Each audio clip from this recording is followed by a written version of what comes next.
Thank you very much. I'm so very happy to be here today and partnering again with the DPC for another webinar on what we wish we knew about digital preservation.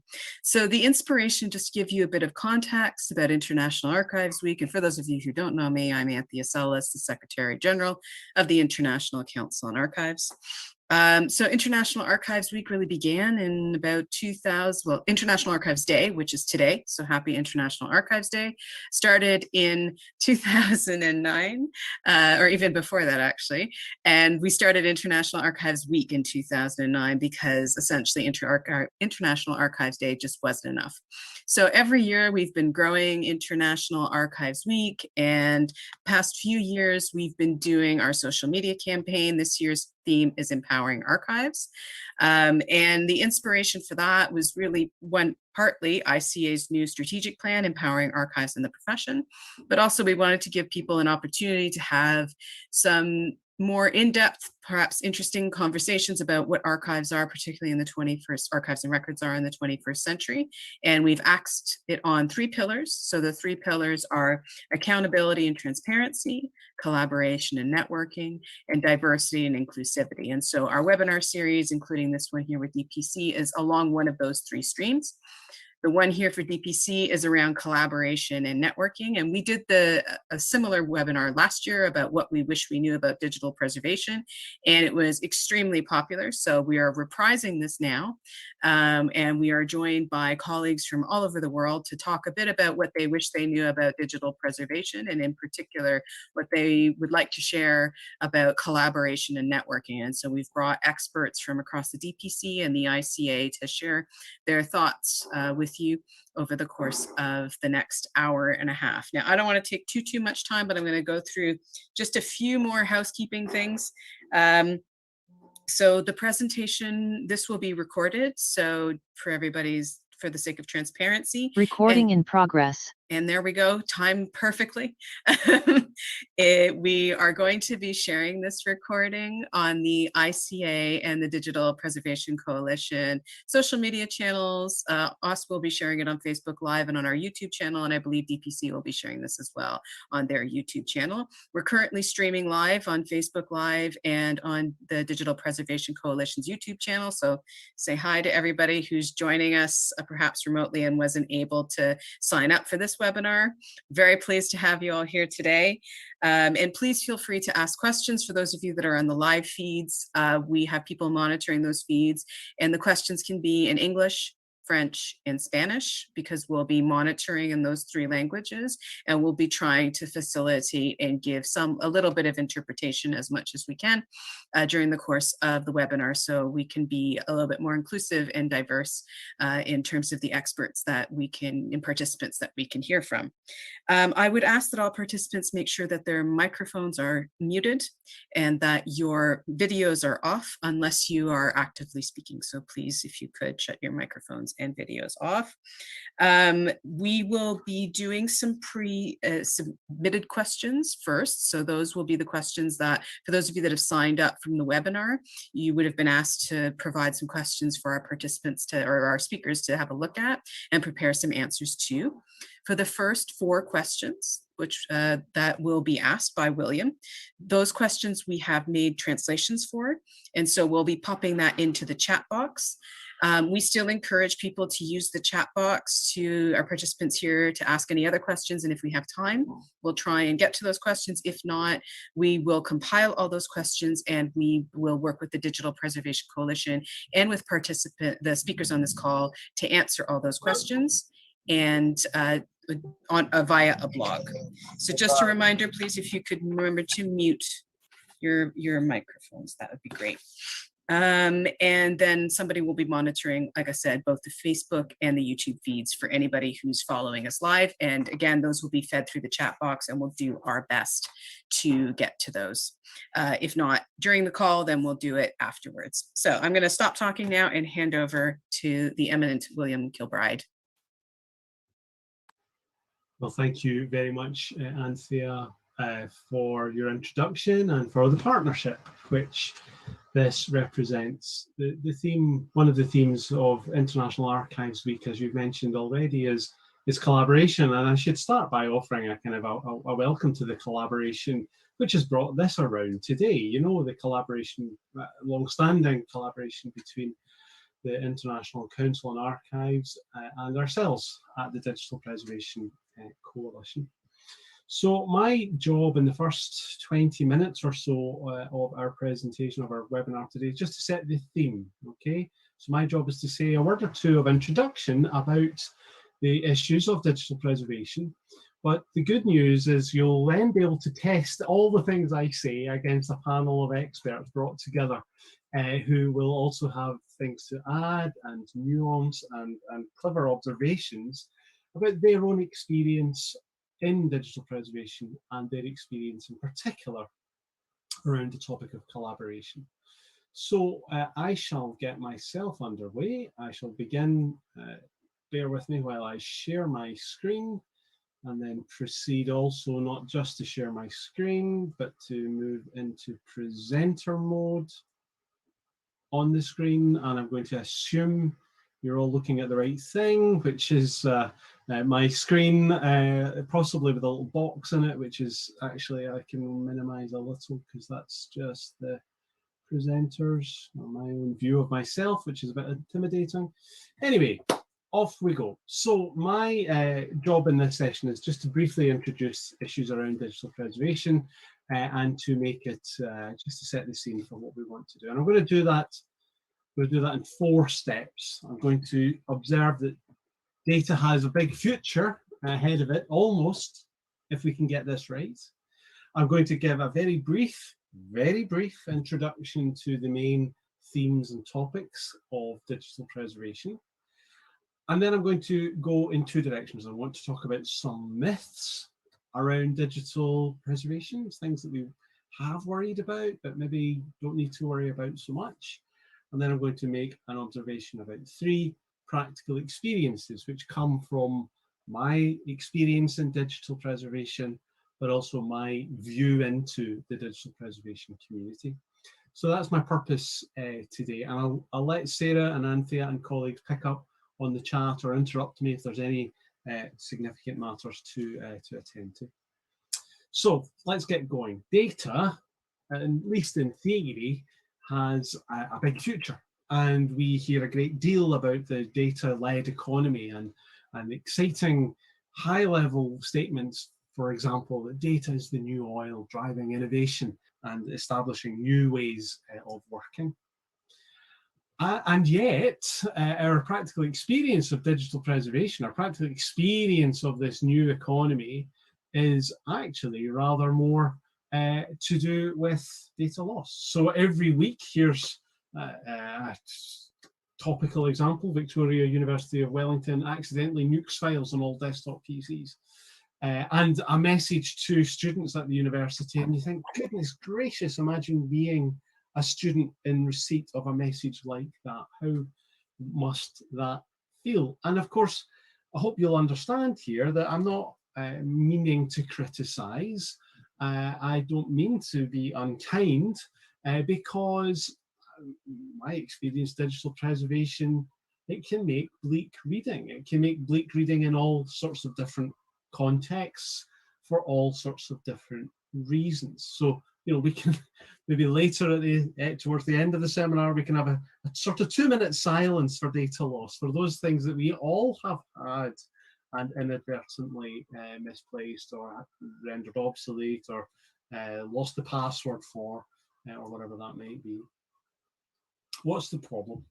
Well, why are we so used to that issue of data loss? And we're used to it because of any number of big reasons, and there's not, I don't particularly want to dwell on these individual items. I just really want to make 3 observations about this list.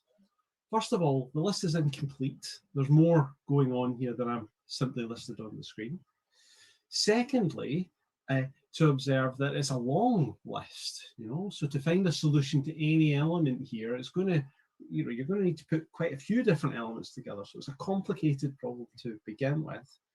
And thirdly, to observe that many of these items are themselves dynamic, and consequently, digital preservation has a characteristic of being an emergent and complex problem. That's to say, you solve it, and then you need to come back and solve it again. So there's a complex set of issues underneath this digital preservation question. What do I mean by digital preservation? Let me make a simple definition at the start so we're all on the same page. And I'm going to use the definition from the Digital Preservation Handbook, which is one of the resources the DPC makes available. That digital preservation is the series of managed activities necessary to ensure continued access to digital materials for as long as necessary. Let me pull out those words in bold because they're important. It's a series of actions. That's to say, it's not an event, it's an ongoing process. These are managed activities. So they sit within a management and policy framework for your organization or the decisions that you make. What we're about here isn't about the bits and bytes. Explicitly, what we're concerned with is access. And explicitly, what we're concerned with then is something in the real world. We don't start with the bits and bytes. We need to intervene with the bits and bytes, but really, it's real world impacts that we're seeking. And finally, we're not necessarily looking to look after everything, and we're not having to look after everything forever. We're looking for those materials that need to be managed, and only to manage them for as long as necessary. Now, in some cases, that will be a long time. Some of you will have a mandate for perpetuity. Others might have a very short mandate, maybe for 5 or 10 or 20 years. But even in the context of emerging changes of technology, that's an awfully long time. And so agencies which historically wouldn't think of themselves as archives or memory institutions oftentimes have a digital preservation challenge. So let's move on to a very quick introduction to the main themes of digital preservation. Let me make 3 notes here. Firstly, for the avoidance of doubt, that digitization and digital preservation are related but are not the same. And you may, I know you know this, okay, I know you know this, and apologies for repeating what you already know.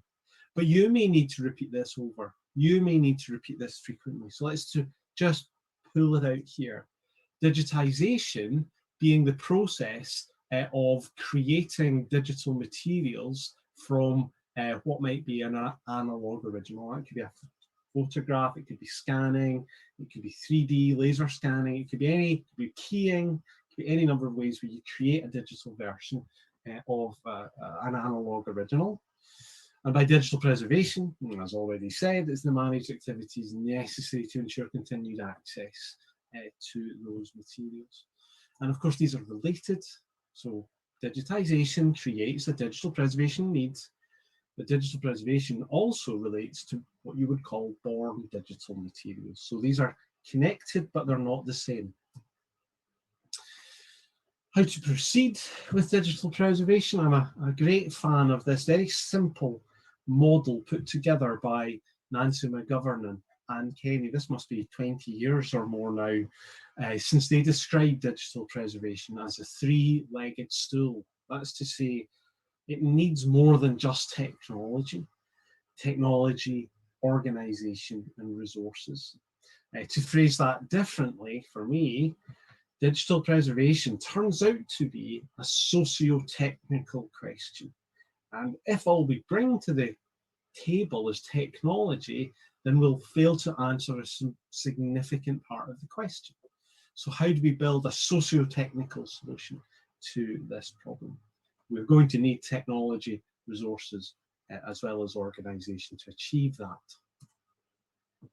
And there are, I suppose, 4 classic approaches to how you would then go about implementing a digital preservation strategy. And again, you will be potentially familiar with these, but let me make a couple of observations. So migration is the classic approach to digital preservation. And the classic approach concerns itself with the informational content. And you look at the information content and you want that information content to be available through subsequent generations of computing or technology or software. Doesn't matter what software, you just want the information content. So you're going to intervene at the information layer. And that typically means file formats. So how a file is presented to you as a structure You intervene there, you migrate through different versions of the file format to maintain the information content. A second approach, emulation. Emulation would involve intervening at a much deeper layer within your technology environment, intervening in the operating system and all the dependencies that make the machine work to operate software. And so you would then be able to run, for example, old instances of software. So migration and emulation, I suppose, are made the running in digital preservation over the years. And to be clear, migration has made most of the running. And it's made most of the running, I think, because almost any desktop computer will have a save as function. So it's really an export and save as function. And you're keeping the information content because you've exported it to another format. And it's relatively easy to get started on that road. Emulation has proven harder, I think, in the early years to come good on. But and also because somehow the use case of emulation has been less well understood. But if what you're interested in is reproducibility, reproducible science, for example, or checking how a process arrives at an outcome, whatever that might be, emulation is going to be your way of achieving that. Emulation has also required much more technical knowledge. And so it's only really with the advent of cloud computing that we really see emulation as a viable prospect, because the ability to assemble through virtual machines all of those different pieces or applications of software to make an effective emulation, it's only really now becoming possible. And my guess is that migration has made the running up till now, but actually in the advent of cloud computing, emulation will be the next great thing, as it were, the thing to watch in digital preservation. Let me make two other observations around how people have approached digital preservation, really for completeness. So there is also an approach which says we need to look after the hardware, maintain access to old computing equipment. Again, all of us, I think, have a cupboard somewhere or a box with old wires and old computing equipment. Let me observe there are cases where that is what you need to do, but those cases are rare and they're also quite expensive because manufacturing peripherals is going to be costly. Finding, that's to say, replacement parts is going to be hard for maintaining hardware in a functioning state. There are cases where you need to, but it's going to be a marginal case in my view. And finally, to observe that this is an emerging question. So you might think to yourself, I've got a solution, and it could be that someone in the room today, it could be that one of you out there actually has a completely different approach that we need to listen to. And so the organizations which recognize that this is a research question and engage with that research are likely to make good progress also. That also helps understand how the preservation landscape is configured, and I'll come back to that in a moment. So let's now turn our attention to a couple of myths, as I've phrased them, around digital preservation. First myth about long-lived media, and the second, which is the danger about perfection. So let me observe, working as I do for the Digital Preservation Coalition, once a week I get an email from someone telling me they've invented some perfect media that will last forever. And it seems to me that long-lived media is a red herring, and it's not going to be the long-term solution. We need storage, don't get me wrong. We need good, reliable, robust, replicated storage. But simply tying everything into some particular type of device creates a dependency, and that dependency will do for us in the long run. So long-lived media is, in my view, a red herring for digital preservation. The second danger here, or myth, is that we need to wait for perfection. It's a research topic, we'll wait till someone's fixed it, then we'll apply it. And I can understand why that feels attractive. You know, 10 or 15 years ago, there were very few solutions, and it was a daunting challenge. And after 2 decades of research, we've turned a daunting challenge into a daunting challenge with its own jargon now. And that's because digital preservation is being configured as a research project. And sometimes we're not being very good, I think, at integrating with other systems. And I mean that in the very broadest sense, systems of organizational structure and function, as much as to do with other computing systems. How hard can it be to preserve digital materials? And you might recognize, some of you, the OAIS reference model, and to observe that it can get very difficult very quickly, and it begins to look a bit like an engineering plan for the future. What I would want to emphasize, what I really would want to emphasize, is not to wait for perfection to get going in digital preservation. There are reasons why our standards look as difficult sometimes to make sense of as they do.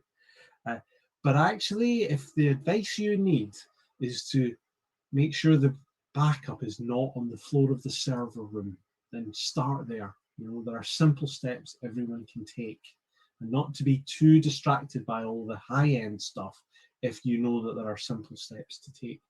Better to get started than to wait for perfection. Let me make some observations then as I come to the end about real experiences of digital preservation. Firstly, to observe that money turns out to be a significant challenge facing digital preservation. So David Rosenthal gives us these statistics, that our ability to create data is outstripping our ability to store data, which is massively outstripping our ability to manage that data. Another example recently for my own work, looking at the non-print legal deposit collections at the British Library, they have expanded 38-fold expansion in 5 years. Suffice to say, the budget has not expanded at the same level. So we'll get a real challenge on our hands to keep up with all of this data growth. And of course, that leads us to recognizing that keeping digital materials also invites us to dispose of digital materials. Perhaps that's something we can pick up in discussion. So is digital preservation expensive? No, that's not what I'm saying. I'm saying in too many cases it's an unfunded mandate. It's just something else the archive has been asked to do. And that's why the policy and advocacy pieces around digital preservation really, really matter. Secondly, a question in the digital preservation world: how can you be good enough at digital preservation? How can you make progress through this domain? And I want you to imagine your digital preservation journey. I want you to imagine going from a beginner to an expert as your maturity improves. And of course, there's going to be some effort involved in that. So there's an expense of effort involved in moving from early days through to that expertise. And you would hope, you would think that that curve would look something like this, you know, that you begin and you learn and you've got a lot of effort to do the learning, but as you get better at it, so it gets easier and your expertise and the effort drops as the amount of expertise available to you becomes good. So that you would think that this is the journey into digital preservation. But I've got news for you, and maybe this is good news or bad news, and maybe I'm being a little facetious, but the reality of digital preservation for a lot of organizations is a bit more like this, that the move towards expertise is a complicated journey with backwards and forward steps as we go. What I'm saying is we need to theorize the change. How do we theorize the change? Well, we set reasonable goals. And that's where the maturity modeling tools like the DPC's rapid assessment model or the NDSA levels of digital preservation, they become incredibly useful because you can establish reasonable goals and decide where you need to head next. And now, good news. Good news about digital preservation. The good news: this is a shared challenge. That's the reason why we speak about this on Collaboration Day at International Archives Week. It's a shared challenge. And if you're doing digital preservation alone, chances are you're not doing it right. So there's a great opportunity for us to share our knowledge and expertise in digital preservation. And that leads me into really wrapping up my short presentation and inviting our panelists, and start inviting some of the discussion around how we manage and achieve that collaboration within digital preservation.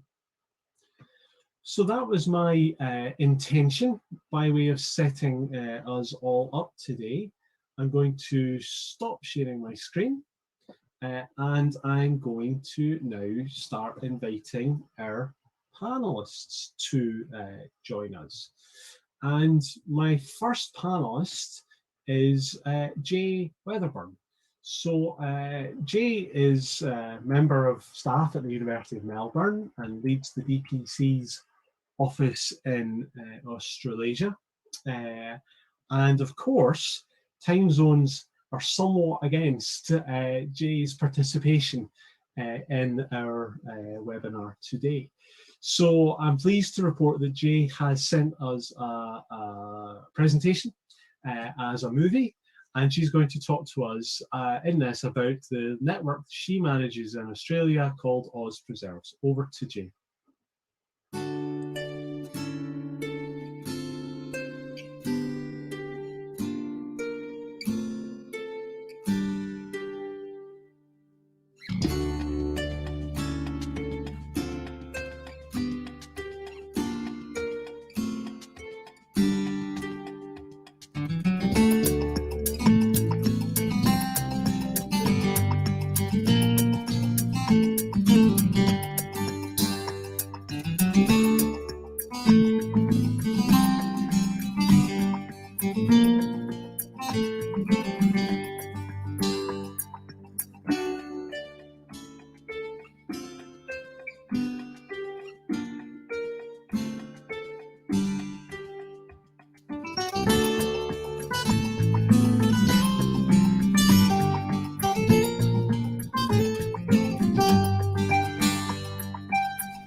Well, I'm very happy to see all those faces and people meeting together face to face. Wouldn't that be wonderful when we're able to meet face to face again? So I know Jay won't be able to, she's not on the call today, but I'm pretty sure that if you have questions or want to participate in Australasia Preserves, then I'm sure Jay would be delighted to hear from you. So we will do our best to capture those questions or contacts and pass them on to Jay.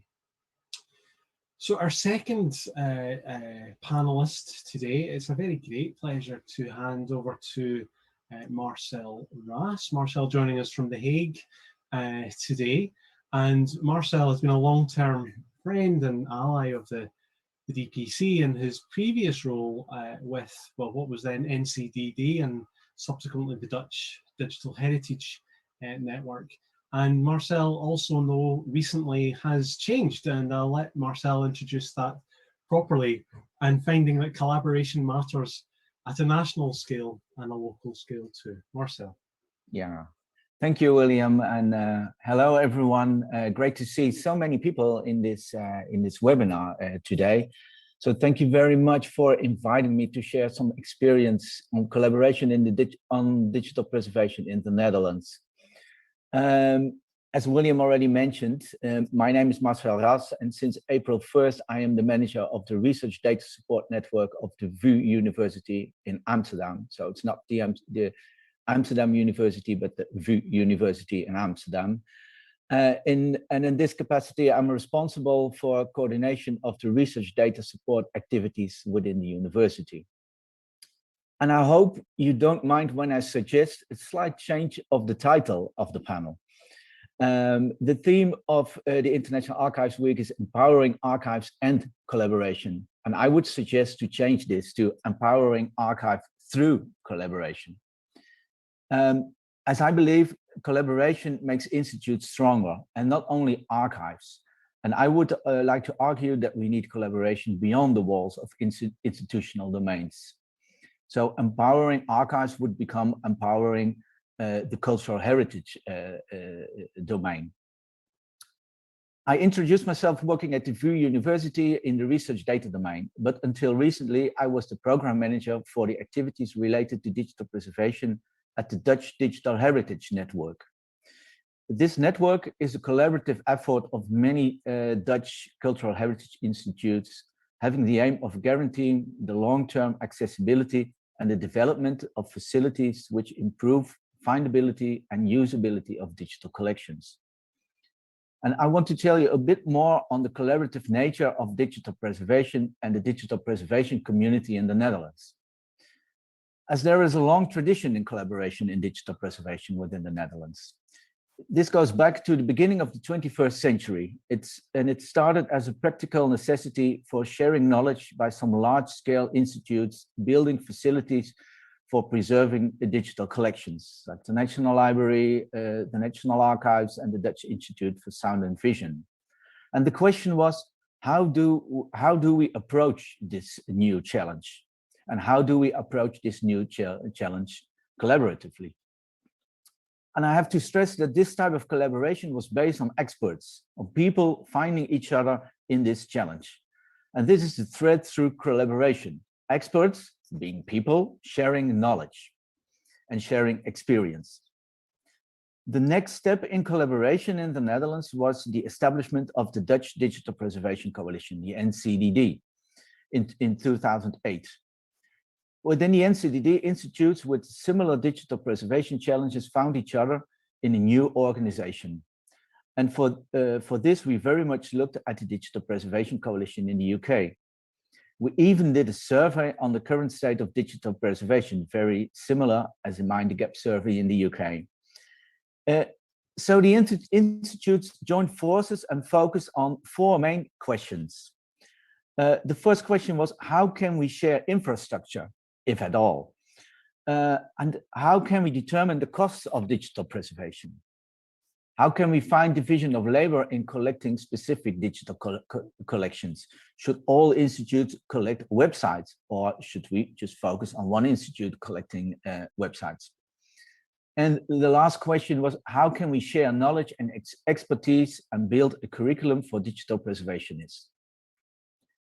The NCDD had a very small budget, some governmental funding used to host an office and organize expert meetings on the topics mentioned. So the early days were very much about raising awareness, sharing knowledge, and exchanging expertise. What started as a very small group of experts grew in a couple of years to a much larger group of experts. I remember our first meetings. They were on topics like web archiving, audit and certification, OES, costs and cost models, web archiving, and so on. And at these meetings, there were about 15 experts present. And these were all, on all occasions, the same people. 15 became 30, 30 became 50, and in 2016, there were over 100 participants at our first National Web Archiving Conference. So that means that the community on digital preservation grew and grew very rapidly. For the NCDD, that meant that we have to take new steps. So we started to set up small projects related to the questions I mentioned before.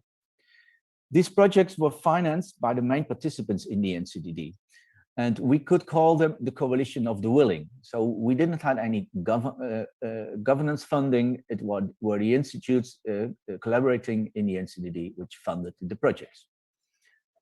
And we had two objectives with these projects. First was to develop preservation tools and services. And second, which is also very important, to get to know each other and to get to know each other's challenges.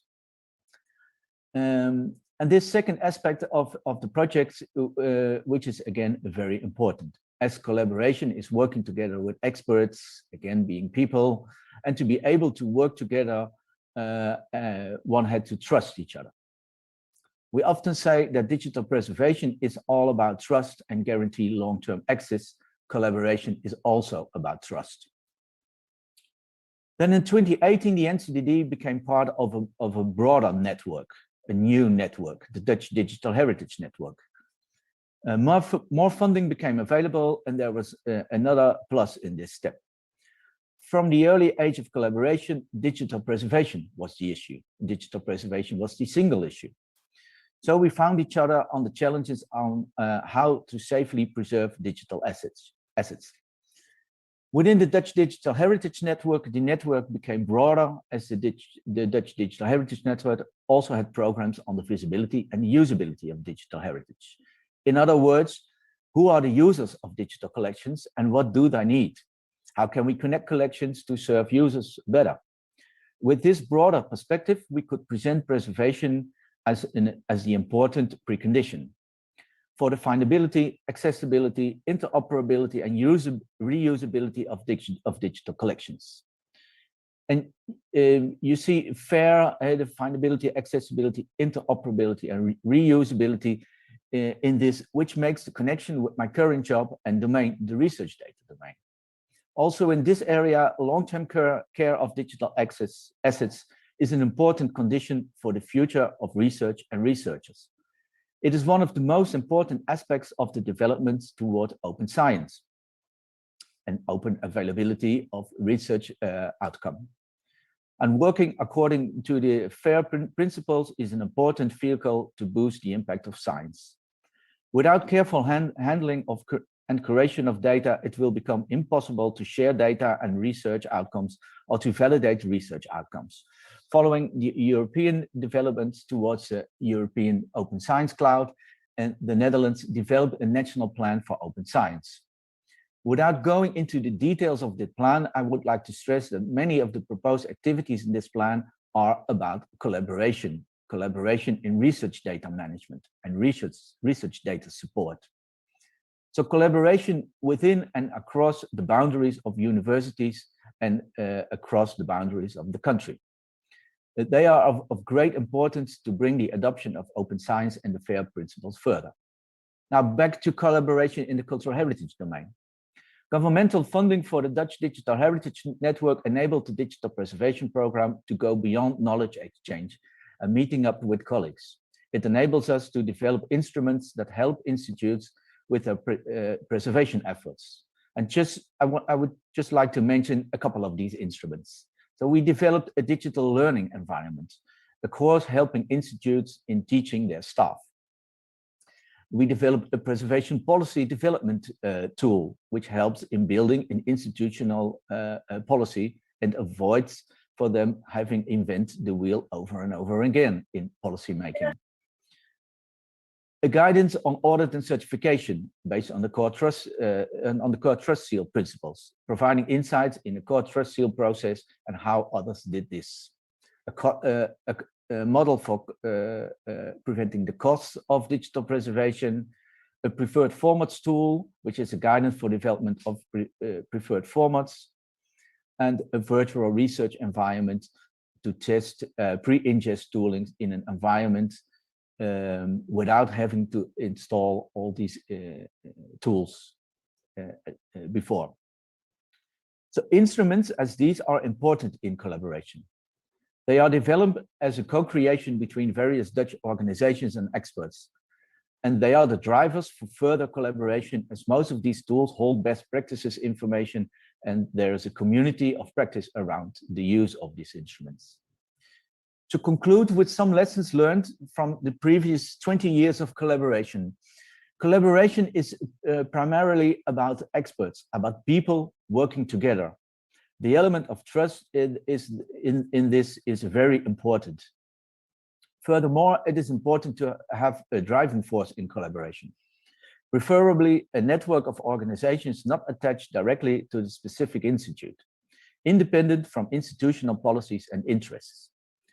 Sharing knowledge is an important step. If you are able to accompany this with development of supporting instruments, that's even better.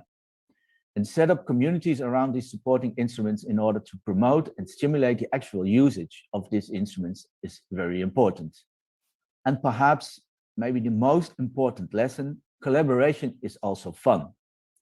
Learning from each other, talking with others and sharing experience is absolutely necessary, but also the most rewarding part of my job.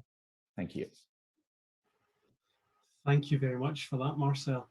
Listen, I should have said out loud as well to everyone, there'll be a chance for some question and answer right at the end of our introductory presentations just now. So what we'll do, if that's okay, was we'll keep moving and we'll keep the conversation lively. It's a very great pleasure at this point, therefore, to introduce Courtney Mumma. Now, I think we should welcome Courtney, not just because of the many wise things she'll share with us about collaboration at the National Digital Stewardship Alliance in the US and also the Texas Digital Library, but also because it's early in the morning. And I'm very grateful to you, Courtney, for the early start. So let me hand over to you, Courtney, and follow on from Marcel's wonderful words. You can see my screen. Yes, we can. That's wonderful. All righty. Yeah, thank you. I'm really pleased to be here with you this morning, though yes, it is very early. So on behalf of all of the Texas Digital Library staff members pictured here, hello to everyone in the international community. These 8 people serve Texas Digital Library's 26 members as systems administrators, software developers, communication staff, executives, and service managers. And I am the deputy director of the Texas Digital Library Consortium. TDL is a collaborative consortium based in Texas and rooted in higher education, whose mission is to build capacity among its membership for ensuring equitable access to and preservation of digital content of value to research, instruction, cultural heritage, and institutional memory. We are an affordable source of essential infrastructure through the development and maintenance of shared systems, staff, and resources. This slide lists our 7 service offerings. Again, we have 8 staff. And the open source software or community-based solution that we use for each service. We are passionate advocates for openness, open content where possible, open infrastructure and standards, open source platforms, and transparent decision-making. TDL connects a statewide network of professionals working in academic libraries and archives of all sizes, as well as our first public library member, the Houston Public Library, and we've just had Tarrant County Community College join us as well. We seek to propel the academic and research enterprise forward by protecting the digital, scholarly, and cultural record and by radically broadening access to it. This means everything from training opportunities and listservs, committees and working groups, networking and professional development opportunities, and representation on local, regional, national, and international governing groups. One of those groups where I participate as an elected coordinating committee member representing the Texas Digital Library Consortium is the NDSA, which is hosted by CLEAR and the Digital Library Federation. The NDSA is a consortium of nearly 300 partnering organizations, including universities, professional associations, businesses, government agencies, and nonprofit organizations, all of whom are committed to the long-term preservation of digital information. Representatives from within TDL member institutions also contribute to NDSA interest in working groups. And I also contributed to the NDSA Levels of Preservation 2.0 on their behalf. Some of you may be familiar with that. And that's everything I have in terms of introduction, but I'm, again, very happy to be here today. Thank you so much, Courtney. And that's an important message. There are collaborations happening there. There are different levels. There's a very core technology collaboration at the Texas Digital Library and a much larger open national level, international indeed, collaboration happening through NDSA. And that's, both insights are important, I think, to our conversation today. So thank you for that. Listen, we should move on though. It's a great pleasure to introduce colleagues now from Latin America, from an agency called RIPDAZA. I shall let our speakers introduce that. However, a great honor to introduce Monica Morona, who, I'm going to get this the wrong way around, who is from joining us today from Uruguay. and also, let me see, I've got my notes wrong, Mirerza González. I'm going to, apologies, I've got your terrible pronunciation, from Puerto to speak to us, and also to warmly welcome with them also Pamela Wiesner Oyarse and Perla Olivia Rodriguez, who will join in the discussion later as well, I understand. So a warm welcome to you all, and please do take over. Let us know about your collaboration. Gracias. Bienvenidos. Mónica y yo vamos a estar presentando información sobre RIDAPSA. Yo voy a compartir primero información general sobre la organización y luego Mónica va a hablar un poco sobre los proyectos con los que hemos estado trabajando. Voy a compartir un momento mi pantalla para que tengan acceso a lo que nosotros le llamamos el dossier de trabajos de RIDAPSA. Como muy bien nos comparten, mi nombre es Mirerza González, yo soy investigadora relacionada con la Red Iberoamericana de Preservación Digital de Archivos Sonoros y Audiovisuales, que fue creada en el 2019 para compartir saberes y experiencias de investigadores de universidades, instituciones de la memoria, empresas y organismos institucionales de la región, a fin de favorecer la investigación científica en torno a la situación y a las perspectivas de futuro de la herencia sonora y audiovisual de nuestra región. Y con ello proponer alternativas ante sus riesgos de pérdida, particularmente aquellas orientadas a la digitalización de los acervos en peligro de pérdida. La RIDAPSA es auspiciada por el Programa Iberoamericano de Ciencias y Tecnología para el Desarrollo, conocido también como CITEC. Nosotros hemos desarrollado un dossier que presenta información general de nuestra red, en donde participan sobre 15 investigadores de países latinoamericanos y de España. Entre los investigadores que participan con nosotros, pues está la doctora Perla Olivia Rodríguez de Sendis de la Universidad Nacional Autónoma de México, quien es, digamos que, la coordinadora principal, la directora de todos los esfuerzos de RIDAPSA, y estoy compartiendo con ustedes, ¿verdad?, algunos de esos otros investigadores que algunos de ellos están presentes con nosotros hoy, ¿verdad? Un poco compartir con ustedes los trabajos que hemos estado haciendo. La RIDAPSA reconoce que las instituciones de la memoria sonora y audiovisual representan en estos momentos un gran desafío porque experimentan una reducción significativa de recursos humanos diestros para el manejo efectivo de las colecciones.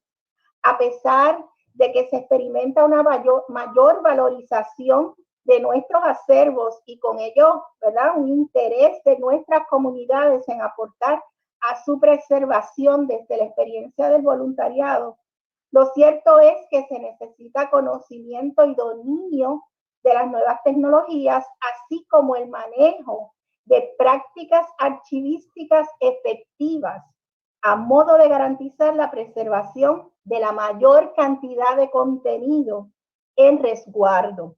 De los esfuerzos desarrollados por RIDAPSA, deseamos resaltar dos iniciativas encaminadas a fortalecer el desarrollo profesional en la región. La primera de ellas es una serie de webinarios gratuitos iniciados en el 2020 que logró integrar a sobre 1.300 participantes de 23 países de la región y sobre 500 organizaciones diferentes. Este proyecto de webinarios logró ser finalista en el Digital Preservation Awards del 2020, y la doctora Mónica Marona, a quien voy a pasarle ahora nuestra presentación, va a hablar un poco más sobre los webinarios y sobre sobre la segunda estrategia con la que hemos estado trabajando, que tiene que ver con publicaciones académicas. Bueno, muchas gracias. Buenos días y buenas tardes a todos y todas. Yo voy a solicitar, si es posible, me habiliten para compartir pantalla.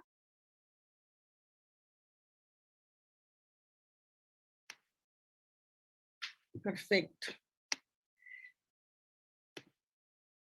Bien, yo quería compartir con ustedes lo que ha sido el trabajo que hemos hecho en RIPTASA, en la Red Iberoamericana de Preservación Digital de Archivos Sonoros y Audiovisuales, que ya la colega Mirerza acaba de explicar las razones y su organización general.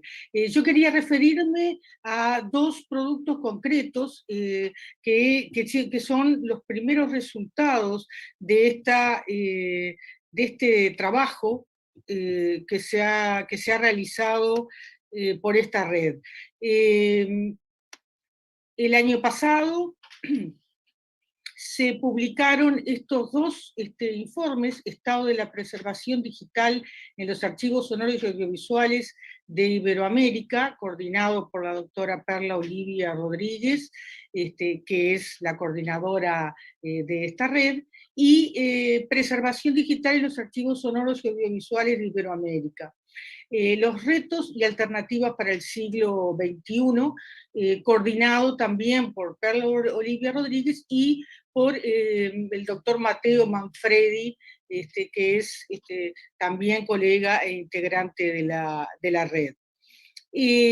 Estos libros lo que recogen son los informes que se hicieron a partir de los trabajos de diagnósticos de la situación en los distintos acervos sonoros y audiovisuales de Iberoamérica, y un análisis más pormenorizado. Yo quisiera presentar aquí los que han trabajado como cabeza de los equipos en cada uno de los países y que han colaborado desde la red y en concreto desde estas publicaciones para la confección de un informe de la situación actual de los archivos sonoros y audiovisuales, con la perspectiva de pensar cuáles podrían ser las recomendaciones y las alternativas para mejorar nuestras capacidades. En ese sentido, en este informe se analizan los datos que se tomaron de una encuesta que se realizó a más de 360 instituciones públicas y privadas, una consulta que ahí se detallan, que tenía como objetivo, bueno, analizar la situación actual, en qué condiciones están los archivos, cuáles son sus principales desafíos, en qué formatos están recogida la información, cómo se resguarda, cómo se presenta y cómo se capacitan las distintas instituciones para cumplir ese cometido de salvaguardar el legado de estos archivos. Aquí, bueno, el índice, este material está todo online y está disponible. Ahora les vamos a dejar los links para que ustedes los puedan consultar y ver detalladamente. Este segundo libro lo que recoge son análisis de cada uno de los países acerca de, bueno, los retos y las alternativas. Ahí lo que encontramos son los puntos comunes en cada uno de los países participantes, las percepciones de riesgo y qué es lo que se está haciendo en cada uno de los distintos países y a nivel de las distintas instituciones públicas y privadas que intervienen también en este proceso y en estos desafíos. Aquí lo que uno puede ver analizando este trabajo son esos puntos en común, esas situaciones que tienen que ver con los riesgos y las dificultades de lograr generar acciones para que este patrimonio sonoro y audiovisual no se siga perdiendo. La percepción de riesgo atraviesa a todas las instituciones y la búsqueda de alternativas. Y el segundo punto importante es que en todos los encuentros hay una necesidad de visualizar la colaboración y la cooperación entre las instituciones, algo que en las exposiciones previas estuvo también como uno de los puntos centrales. Esto es un trabajo que no se puede hacer solitariamente, sino en conjunto. Y por último, referirme a una experiencia que fue extremadamente importante por parte de la red y que justamente apuntaba a esa capacitación y a esa colaboración. Estamos en la tercera edición de los webinars, se comenzaron en el 2019, se hizo la edición 2020 y este año se ha iniciado la tercera edición. Lo interesante ha sido el éxito y el creciente aumento. Empezamos con un número de casi 700 participantes, lo cual era una cifra importante, pero prácticamente se duplicó al año siguiente, y además aumentaron la cantidad de países que han participado, tanto como expositores como integrantes de esta experiencia, que son bueno, países que ahí estamos definiendo, y que va cada vez más en aumento, además de la preservación de la participación, perdón, de más de 500 instituciones públicas y privadas de estos países. Una experiencia que hemos recibido importantes bueno, reconocimientos y devoluciones de su importancia y de los aportes allí realizados. Toda esta información la pueden disponer online, la tenemos por un lado lo que es el programa de RIPDASA y toda la información. Los webinars están disponibles en YouTube, y los libros también están disponibles en este sitio del CITED, y que tiene el espacio para las publicaciones de RIPDASA que ya mencionamos. Bueno, muchas gracias. Bien. Thank you very much. Muchas gracias, Monica and Mirerza. Very much. Thank you very much for your presentation there. I should have said, by way of introduction, an English translation will be available. I should have said that by way of introduction. So thank you for those looking for that. And of course, we can do multilingual translation when we come to the panel session that will follow at the end. So thank you very much. Listen, we should move on. Time is pressing. It's a very great pleasure, therefore. Next on our list of speakers, a great pleasure to introduce Tebow. Tebow Houzanme is with the African Development Bank group, and is also highly involved in the ICA, the International Council on Archives program, for managing digital and physical records. All of that I shall let Tebow introduce much more effectively and fluently than I ever could. Tebow. Thank you, William. If you can hear me, I'll get started. Thank you for this opportunity to talk about digital preservation to this varied audience. William and others have made wonderful introduction to digital preservation and what it means.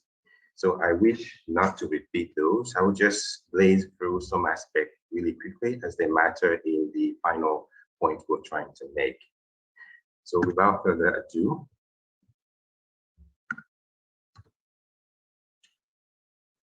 what I wish I knew about digital preservation particular collaboration really means to me. What have you done in practical terms, and how can I learn from it? If that's what you had in mind in joining this webinar, I wish to tell you that this is exactly what I'm going to talk about. What digital preservation is, really is keeping the digital bits alive in a way that the software that writes it or that wrote it on the medium can read it, and in a way that if we need to transform that text into audio or any other usability aspect, that we can do so. So access and usability and persistence of the record is critical to digital preservation.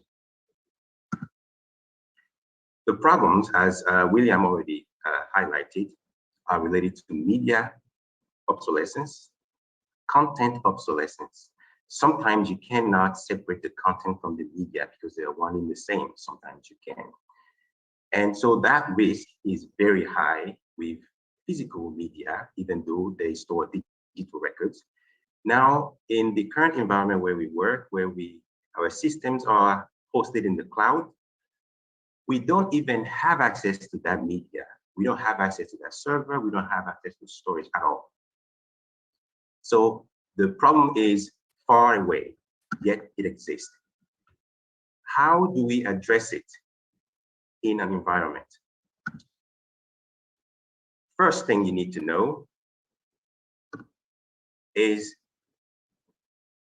the remedy and risk mitigation techniques related to digital objects are fairly well documented, and that's right at the center of the screen.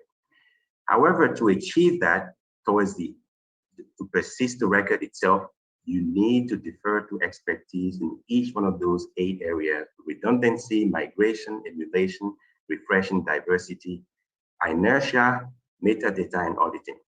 Just like we are able to read papyrus or see images of them, a scribe had to write it, an anthropologist had to interpret it, a restoration expert has to do its job. So we need to defer to expertise. That's a lesson of humility. At the African Development Bank,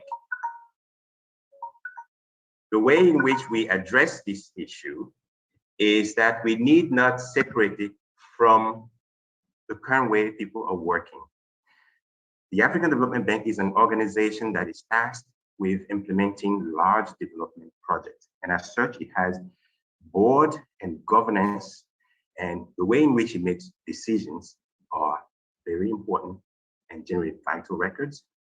And the way in which it implements projects through all the project cycle you can see on the left are also highly critical.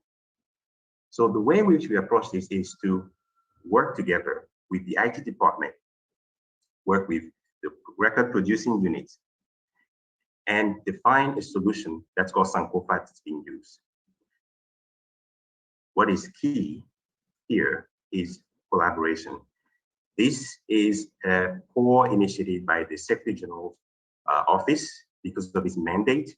And even as an eminent professor of law, he deferred to expertise and high expertise to get this going. To the point where we have a solution developed where the bank can work and records are preserved immediately as we work. And digital preservation is an extension that will enable vital and records of lasting value to be preserved continually. That, in a nutshell, is what I would like to share with you today. 3 lessons. Number 1, recognize relative limitation of one expert, department, or organization. Number 2, defer to or hire expertise to get the needed work done. Number 3, by all means, lead the effort and bring it all together by keeping everyone focused. Thank you. Thank you so much for that message, Tebow, and bringing everything together is indeed, I guess, the real key to a lot of our collaboration efforts. So thank you for that. Listen, we have an opportunity for questions to follow, but we have one final presentation from the set of panelists today, and it's a very great pleasure, therefore, to introduce Elena Carlos. Elena is with the University of Namibia, with particular interests around electronic document and records management systems, and of course the preservation of EDRMS. And Alina also, I know, has been very involved in some elements of ICA's own programme, so I'll hand over to Alina to describe her work and her collaboration.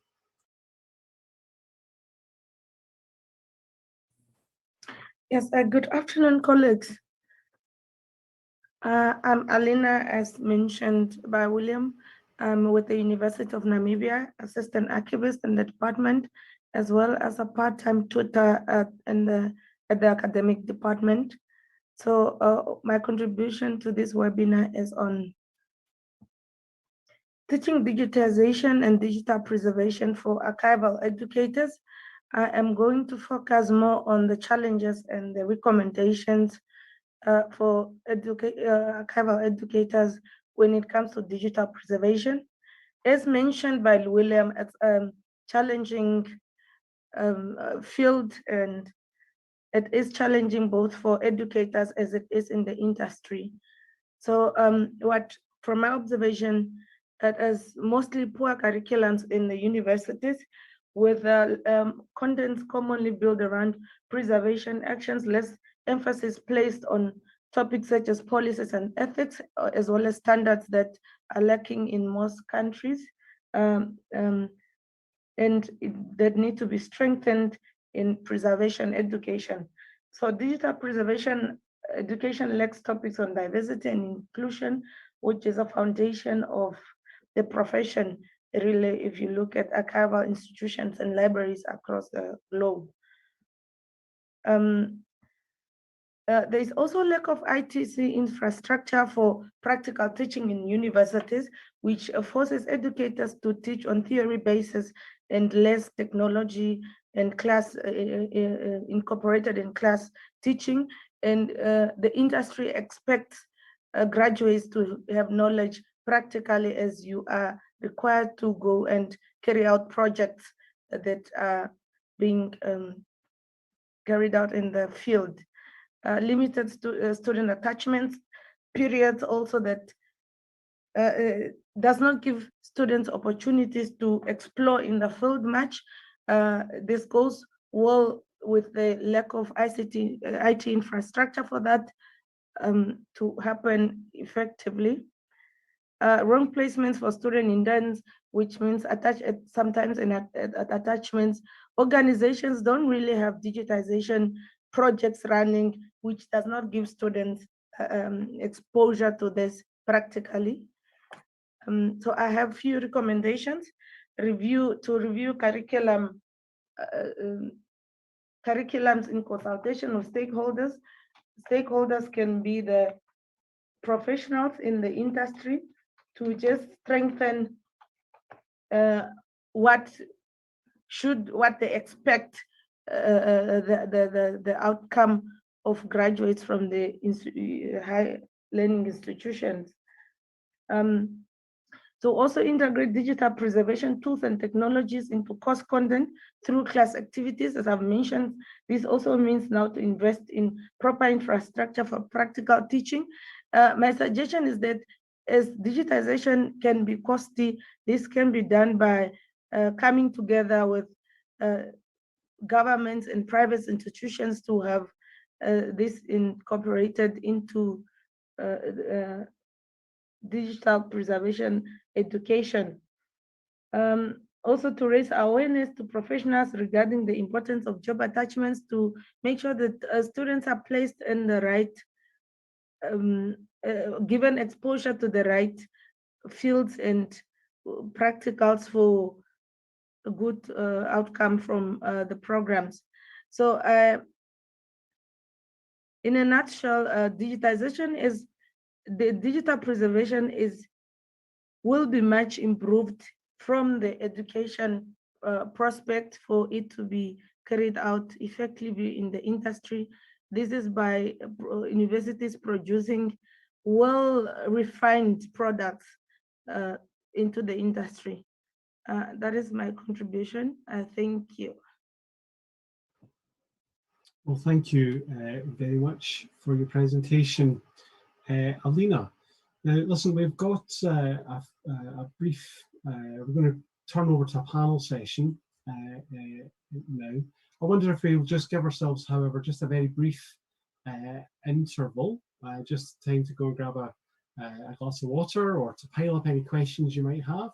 And maybe we could just agree to be back by my clock, it's 11 minutes past the hour. Maybe we could agree to be back at 13 minutes past the hour, and that will give us just long enough for a good 15 minutes or more of conversation and Q&A with the panelists. So is everyone happy to take a very short break?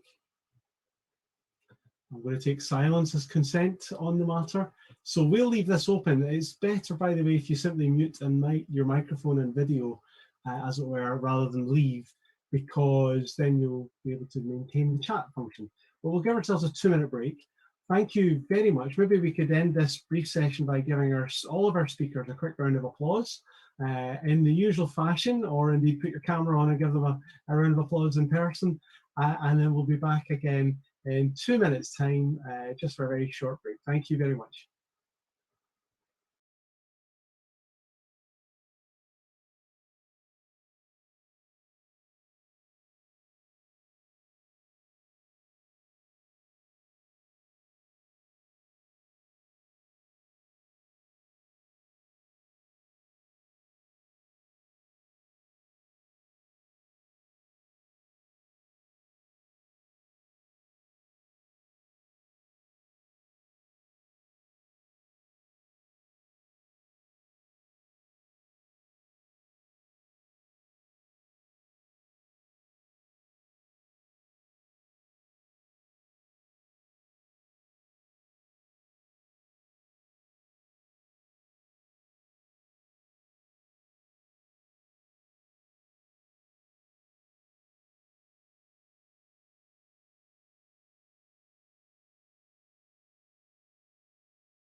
That will show me you're there.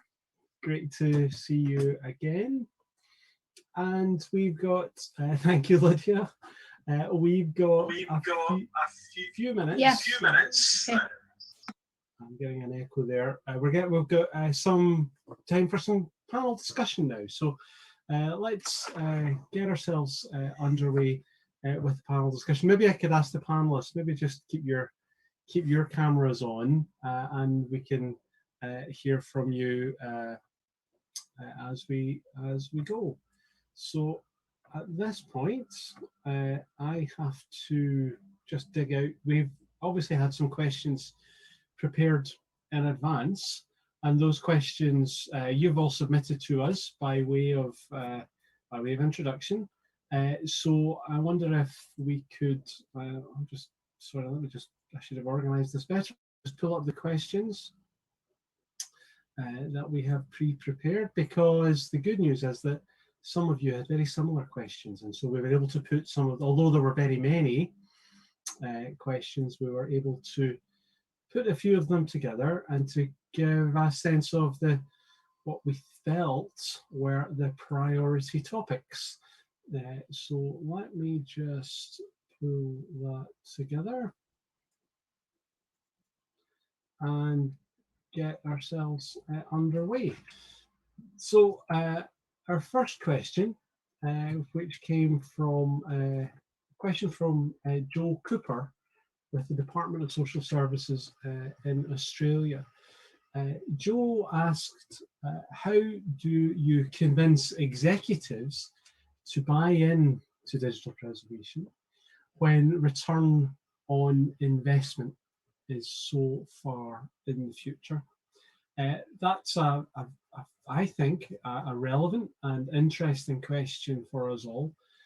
And indeed, it is a question which is very similar to a question Nicholas Zimmer from the University of Cape Town, and also Anastasia Mpinje from Namibia, both had a very similar question. How do we get investment from senior executives?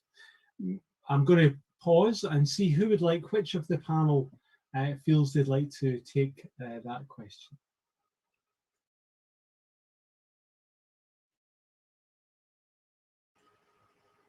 Maybe I can start, William. Thank you, Marcel. Appreciate that. I think, well, a very short and answer would be, perhaps we need a good crisis sometimes. In your presentation, you already showed an example of data loss, and I guess we should tell managers what happens when data gets lost, in terms of revenues, in terms of what does it cost to digitize a collection again, for instance, because that's probably part of the language managers speak. What I saw within the Dutch Digital Heritage Network, it's also on the part of the funders, as funding for the Dutch Digital Heritage Network, it's much focused on the visibility of digital collections, and very regarding the use of linked open data, try to link digital collections as many as possible, and try to make collections visible as many as possible. So then I always had to shout, okay, linked data is fine, linked data is nice, but what about having these collections available in 2 years from now or 5 years from now? Then you have warehouses full of linked data triples, but where is the data? So in my respect, sometimes we just need to explain what happens when data gets lost, and give them examples of data getting lost. Thank you very much. It's interesting, when I put that slide together, it was a couple of months ago, it was March, but actually just yesterday, I gather there was a big meltdown in one of the service providers that didn't delete any content, but did result in huge parts of the internet suddenly being unavailable for 40 minutes. 40 minutes. It feels like an eternity online waiting for a website to download for 40 minutes. And that's the fragility really does concentrate the mind, doesn't it, on that. I wonder if any of our other panelists would be interested in thinking on that question also. How do you convince executives to buy in to digital preservation? William, I would like to try. Yeah, I think I subscribe to the views that are just expressed by my colleague, and I think also good crisis absolutely helps. Sometimes legislation helps, because if, like in the US, if there's a law or there's a presidential memorandum that makes a decision that every the department of the federal government must have digital preservation or digital records managed by a certain timeline, it really gets the ball rolling as well. But the short answer here, I would say, is that one needs to hire experts. One of wisdom, one experts that have practical implementation experiences. No theory is good, but theory is as good as the implementation itself. This is really an excellent question that speaks to intangible sales. So if you show up in front of the senior executive and wanted to sell an idea, we need to do digital preservation, you need to have your numbers, and you need to have maybe something to show for. So instead of just talking about it, making it tangible, you want to make it tangible. And to make it tangible, you need a sponsor within your organization. Some senior executive may be more sensitive to it, could be your guide. And you need to work on defining your requirements in a way that supports your organization's business. Digital preservation cannot be an ex nihilo enterprise where you do it separately, or it's at the end of the life cycle of the record. It needs to be embedded in the work process day by day. So records are captured from draft all the way up to the finalized version, and disclosure rules are applied, record keeping rules are applied. If you do it that way, you're able to capture most of the metadata before the record reaches the end of the life cycle. Now, as you develop a test, then you also need to have other colleagues involved and have those assumptions all worked out. So you benefit from perspective. That's also collaboration. At the African Development Bank, that's what we did. And Professor Vance Mehile has been instrumental in leading these efforts, leadership. And so far, we have the solution developed. It's called Sankofa.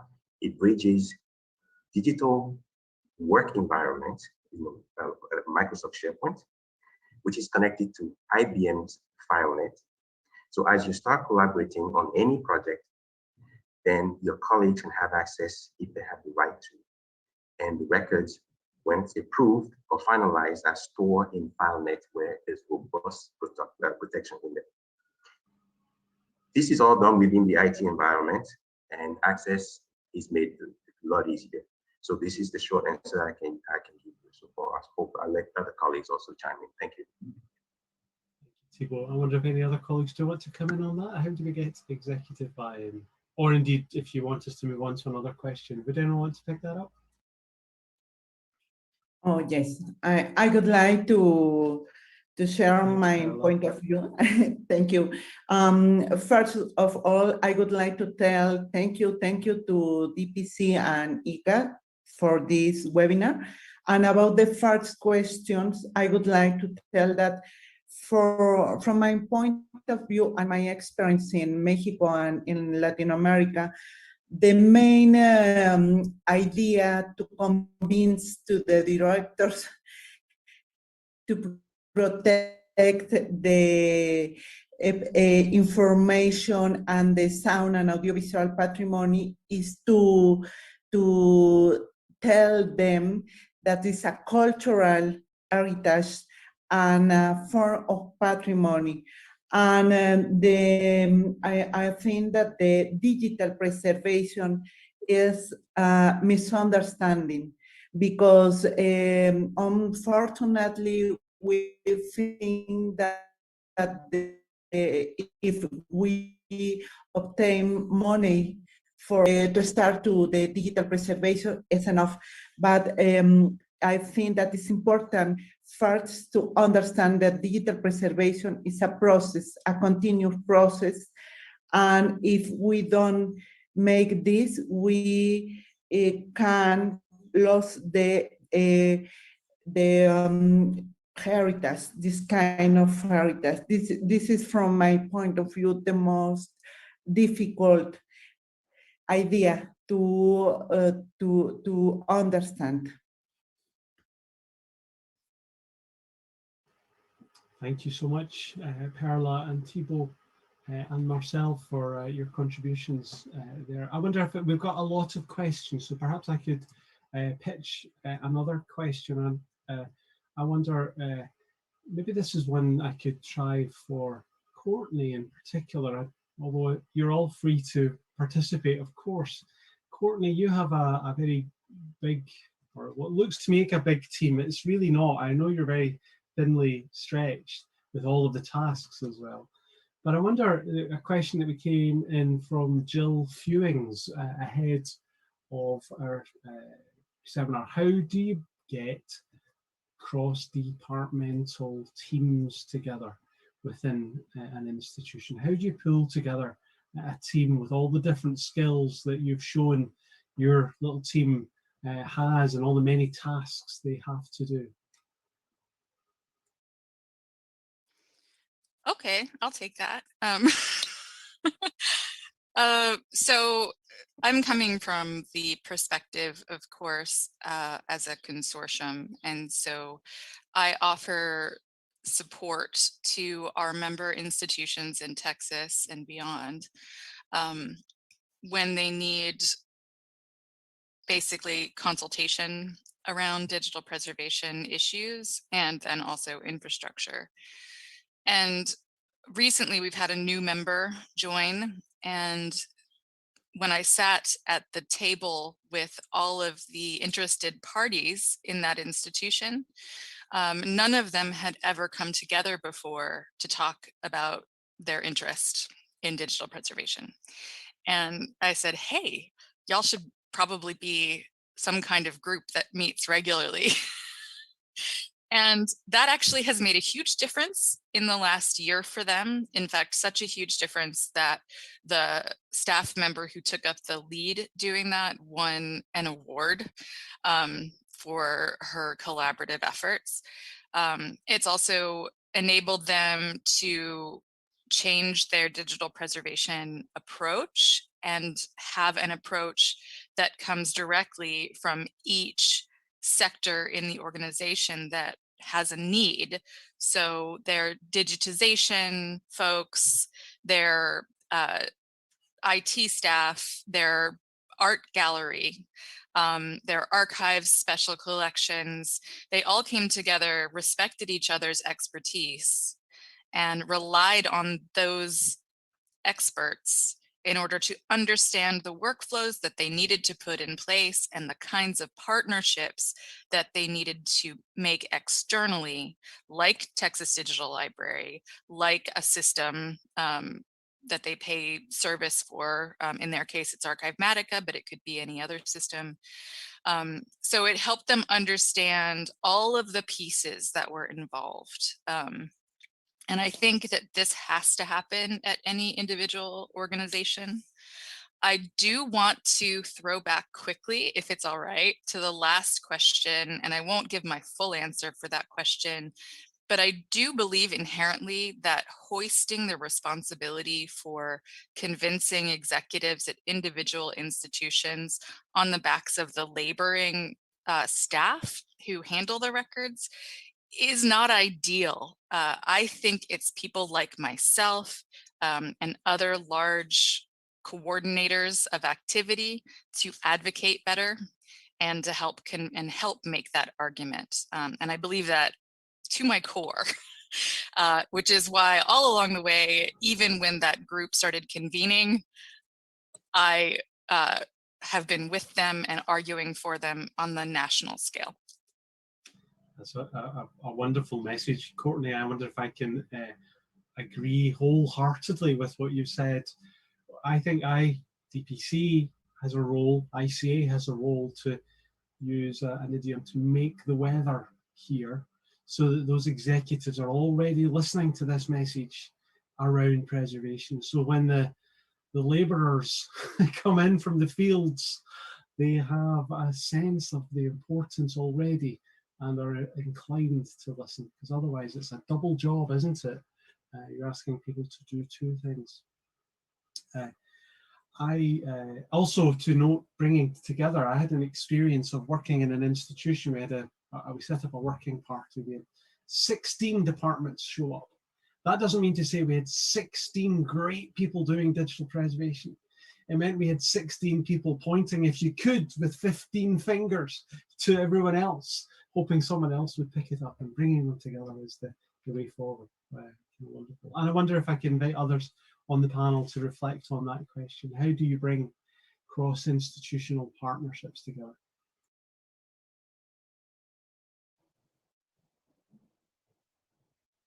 If you allow me to share our experience Of course.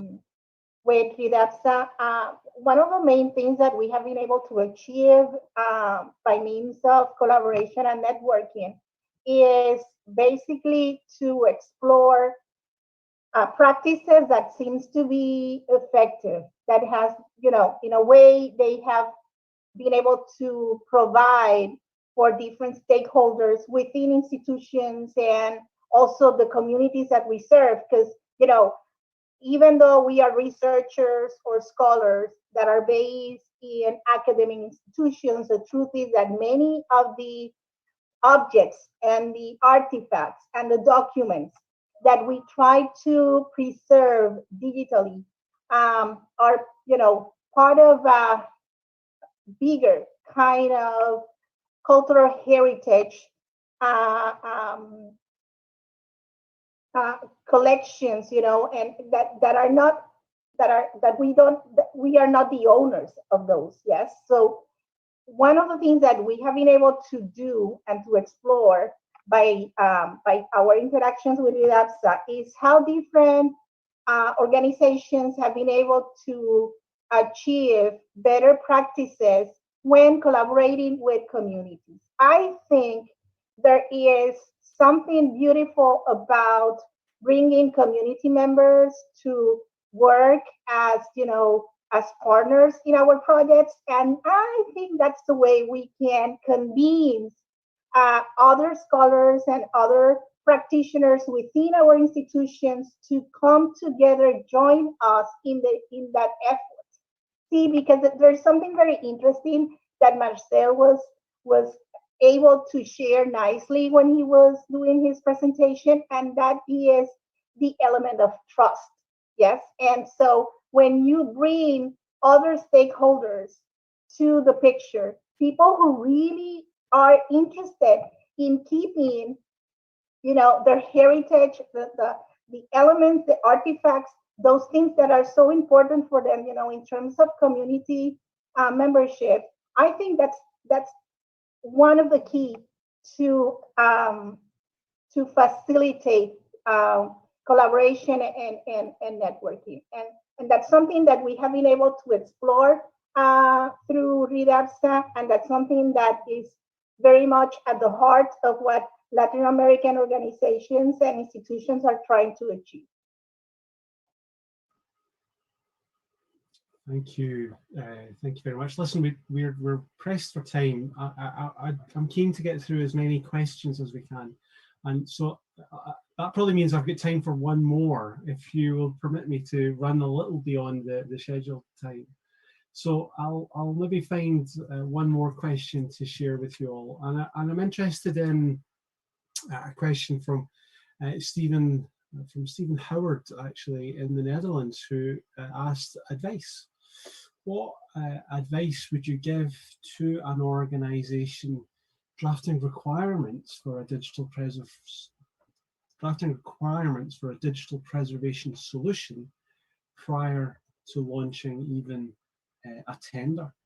So what advice would you potentially give to someone who's trying to gather requirements for a digital preservation solution? I wonder if I can nudge anyone. Pamela, if I may, I'm thinking that speaks a little to your experience with AVP as an advisor and consultant to very many institutions. Would you have a reflection on that? Yeah, sure. So taking off my RIDAPSA hat for a second, putting on my AVP hat. yeah, we've worked with a lot of organizations going through the process of creating RFPs or specific requirements for digital preservation. I think that's the key is, you know, just sitting down and defining those requirements, because although, you know, the basis for digital preservation could be very similar, and maybe some of the functionalities for systems are very similar, there could be some small things that you know, could be deal breakers for your organization. And I also think that is a very good opportunity, and this is also tied to what we were just talking about, you know, like collaboration and bringing all the different stakeholders to have this conversation. I think this is also a very good opportunity to bring up those questions and learn from each other. We found through this process in many organizations that this is sometimes the first time that they come together to talk about these things. And maybe some organizations have been doing little pieces of digital preservation sort of on their own. So we think this is, you know, just going through the process of gathering requirements is a good opportunity to bringing everyone together. And also ensuring some buy-in after acquiring the system or through the implementation as well, because they've been part of the process too. And so just, you know, making sure that all the voices are included also helps the process. That's very thoughtful. Thank you, Pamela. Perhaps I could see if anyone else wants to have a reflection on that same question. What advice, you know, to gather requirements? Oh. Courtney, I see your microphone going on. I'll be quick. I'll just add to Pamela's excellent answer that I think it is important to think of this as a partnership that you're seeking and not as seeking a solution. I think it's often misunderstood, this idea that there is a solution that you can purchase and then you're good. So I think it's a really good opportunity in gathering requirements to figure out what partners can you work with in order to accomplish those things that you've laid out as you've thought through your requirements. That's a very thoughtful observation. One of my colleagues, Paul Wheatley, is fond of telling me that when we go to procurement of preservation systems, our first requirement will be how to get out of that system in order that the system does not become a digital preservation risk in its own right. And of course, we can learn from each other in along the road there too. So listen, we're well past our scheduled stop time. I wonder though if I may indulge you one more time, maybe invite panelists or indeed Anthea or other colleagues to give any final thoughts, observations or reflections before we bring things to a close. I think to thank everybody firstly for joining us today and for being part of the panel as well as for being participants. I think just picking up on a point that you made, William, and to really reinforce to those people that are on this call, perfection is not possible. It will never be possible because the technologies that we're dealing with are perpetually changing. And so our processes need to evolve and they'll never be 100% perfect. I think the one thing I learned when I was working in the area of digital preservation was if you need to test something, start small. You'll learn everything you need to know, I think, with some of the smaller projects rather than trying to bite off a huge chunk and then get really overwhelmed and feel like you can't do it. So that would be my advice as someone who previously from the field.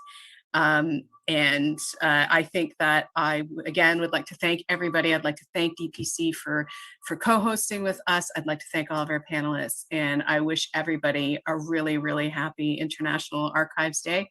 And I hope that you'll continue to join us and the DPC and our partners here for the rest of the week. And also, don't forget International Digital Preservation Day in November. I think it's the 9th, isn't it, Sarah? We're on the 9th of November now. 4th of November. The 4th of November. Okay, so mark your calendars. make sure you get it in there. And I look forward to seeing you all again. I don't know, William, if you want to say some few final words. Well, yeah, I just want to thank you, Anthea, and your team at the International Council on Archives. Your very generous support to this event today, your initiative and thinking behind International Archives Week, and you're welcome to us to gate-crash your own party. It's always a pleasure. I'm very grateful to those who have spoken, to our panelists who have shared wisely their expertise. What I maybe would simply ask you all, if I may, is not to view this as an event. View this as the start of a process. Our workshop is about collaboration. You've now met people, you've met colleagues and friends, and maybe the very final thing to do then, if you're all still there, is I could get you please to put your cameras on. Ask you please just for a moment to put your cameras on. You know, some of you know what's coming here because you've been to DPC events before, and I want to just get a bit of human contact right at the end because collaboration is a human project, you know.